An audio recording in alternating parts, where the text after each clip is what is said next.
En el video de hoy hablaremos de los espejos esféricos, de la formación y características de la imagen que se forma en estos espejos. Los espejos esféricos tienen forma de casquete esférico. Esto significa que son una parte de una esfera hueca. Si la parte del casquete esférico que está pulido es en el interior, el espejo es cóncavo. En cambio, si la superficie pulida es el exterior, el espejo es convexo. Pasaremos a realizar algunas definiciones importantes. Eje principal del espejo es la recta que corta al espejo de forma simétrica. Vértice es el punto de corte del eje principal con el espejo. Centro de curvatura es el centro de la esfera a la que pertenece el casquete esférico. Punto focal es un punto ubicado a la mitad de la distancia entre el centro de curvatura y el espejo. Llamaremos distancia focal y lo representaremos con la letra F minúscula a la distancia entre el vértice del espejo y el punto focal. Esta distancia es la mitad del radio de curvatura. El radio de curvatura es la distancia entre el vértice del espejo y el centro de curvatura.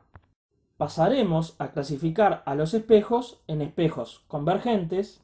Son aquellos que si se hace incidir un haz de rayos paralelos a un espejo cóncavo, como se muestra en pantalla, los rayos se reflejan intersectándose en un punto. Dicho de otra manera, los rayos convergen en el punto focal. Y los espejos divergentes, que son aquellos que si se hace incidir un haz de rayos paralelos a un espejo convexo, los rayos se reflejan de tal manera que las prolongaciones de los rayos reflejados se intersectan en el foco del espejo. Una vez definidos los elementos principales de un espejo esférico, pasaremos a la formación de la imagen en estos espejos. Los espejos esféricos están formados por infinitos y muy pequeños espejos planos.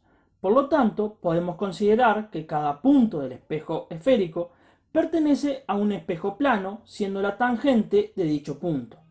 De esta manera, al igual que en los espejos planos, los rayos que inciden en los espejos esféricos se reflejan de acuerdo con las leyes de la reflexión ya trabajadas en otro video.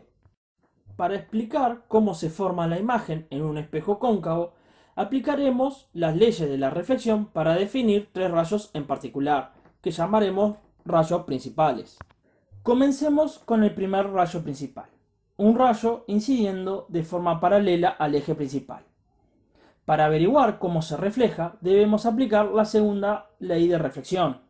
Si consideramos la existencia de un espejo plano, tangente al espejo esférico, en el punto en donde incide el rayo incidente, podemos trazar la recta normal, que es perpendicular al espejo plano, que siempre va a pasar por el centro de curvatura. De esta manera ya podemos conocer el ángulo de incidencia y el ángulo de reflexión, consiguiendo trazar el rayo reflejado. Como vemos, el rayo reflejado pasa por el punto focal.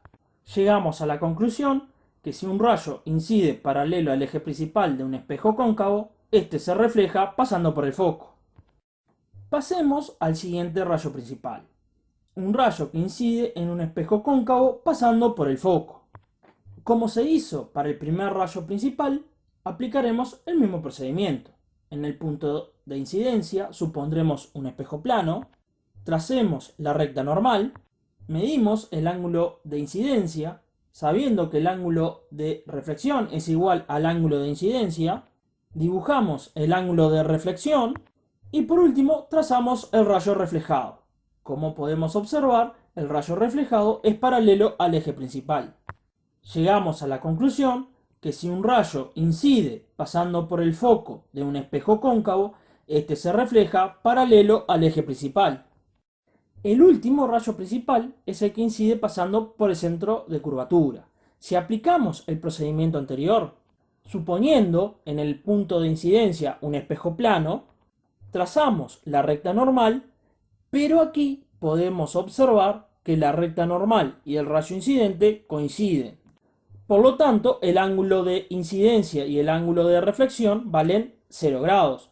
Con esta información, trazamos el rayo reflejado sobre la misma recta que el rayo incidente y la recta normal, podemos observar que el rayo reflejado pasa por el centro de curvatura. Hemos llegado a la conclusión que si un rayo incide pasando por el centro de curvatura de un espejo cóncavo, este se refleja sobre sí mismo, volviendo a pasar por el centro de curvatura. Para determinar la imagen de un objeto en un espejo, debemos trazar dos rayos incidentes con sus rayos reflejados, ya que la imagen se forma por la intersección de los rayos reflejados o por la intersección de las prolongaciones de los rayos reflejados. Teniendo esto en cuenta, debemos elegir dos de los tres rayos principales que ya hemos definido. En pantalla tenemos la siguiente situación: un objeto, que en este caso es una flecha, que se ubica por detrás del centro de curvatura frente a un espejo cóncavo. Para esta situación, elegiré el rayo que incide paralelo al eje principal y se refleja pasando por el foco del espejo, y el rayo que incide pasando por el foco del espejo y se refleja paralelo al eje principal. Como se puede ver en pantalla, los rayos reflejados se intersectan en un punto, formando la imagen de la punta de la flecha, llegando a determinar la imagen de la estrella formada por un espejo cóncavo. Las características de la imagen formada por el espejo cóncavo en esta situación son: de menor tamaño que el objeto, se ubica más cerca, es decir, que la distancia entre la imagen y el espejo cóncavo es menor a la distancia entre el objeto y el espejo cóncavo. La imagen está invertida, es decir, dada vuelta con respecto al objeto. Y es real, porque se forma por las intersecciones de los rayos reflejados. Las características de la imagen en un espejo cóncavo puede cambiar, dependiendo del lugar en donde se encuentre el objeto. Si el objeto se ubica entre el foco y el vértice del espejo, se forma una imagen de mayor tamaño, más cerca, derecha y virtual. Si el objeto se ubica en el foco del espejo, no se forma imagen. Si el objeto se ubica entre el foco y el centro de curvatura, se forma una imagen de mayor tamaño, más lejos, invertida y real. Si el objeto se ubica en el centro de curvatura, se forma una imagen de igual tamaño, igual distancia, invertida y real. Y si el objeto se ubica a una distancia mayor al radio de curvatura, como el ejemplo ya tratado, se forma una imagen de menor tamaño, más cerca, invertida y real. Ahora pasaremos a la formación de imagen en un espejo convexo. Al igual de lo planteado en los espejos cóncavos, debemos definir los rayos principales en un espejo convexo. Al igual que en los espejos cóncavos, comenzaremos con el primer rayo principal incidiendo de forma paralela al eje principal. En el punto de incidencia consideremos un espejo plano, trazamos la recta normal, como es sabido pasa por el centro de curvatura, medimos el ángulo de incidencia, sabiendo que el ángulo de reflexión es igual al ángulo de incidencia, dibujamos el ángulo de reflexión, trazamos el rayo reflejado. Si prolongamos el rayo reflejado, podemos observar que su prolongación pasa por el foco. Hemos llegado a la conclusión que si un rayo incide paralelo al eje principal del espejo convexo, se refleja de tal manera que su prolongación pasa por el foco. Analizando la trayectoria de este rayo principal, podemos ver ciertas similitudes con el primer rayo principal de un espejo cóncavo. Ambos rayos inciden paralelo al eje principal y en el cóncavo el reflejado pasa por el foco, mientras que en el convexo la prolongación del rayo reflejado pasa también por el punto focal. Esto nos da una idea de poder definir a partir de ciertas similitudes los dos rayos principales que faltan del espejo convexo utilizando los dos rayos principales del espejo cóncavo. El segundo rayo principal de un espejo cóncavo definido en este video es si un rayo incide pasando por el foco, se refleja paralelo al eje principal. Entonces, si un rayo incide en dirección al foco, este se refleja paralelo al eje principal. Pasemos al tercer rayo principal definido en este video de un espejo cóncavo. fue que el rayo que incide pasando por el centro de curvatura se refleja sobre sí mismo pasando por el centro de curvatura. Entonces, si un rayo incide en dirección al centro de curvatura, este se refleja sobre sí mismo. Hemos definido de esta manera los dos últimos rayos principales de un espejo convexo, con el objetivo de no demorar para comenzar lo antes posible con la explicación de la formación de la imagen en un espejo convexo. Pero se debe recordar que en estos dos últimos rayos principales se sigue aplicando las leyes de la reflexión. Formación de la imagen en un espejo convexo. En pantalla tenemos una flecha siendo el objeto que se ubica frente a un espejo convexo. Al igual que en el espejo cóncavo, debemos elegir dos de los tres rayos principales para determinar su imagen. El primer rayo que voy a elegir es el que incide paralelo y se refleja de tal modo que su prolongación pasa por el foco del espejo.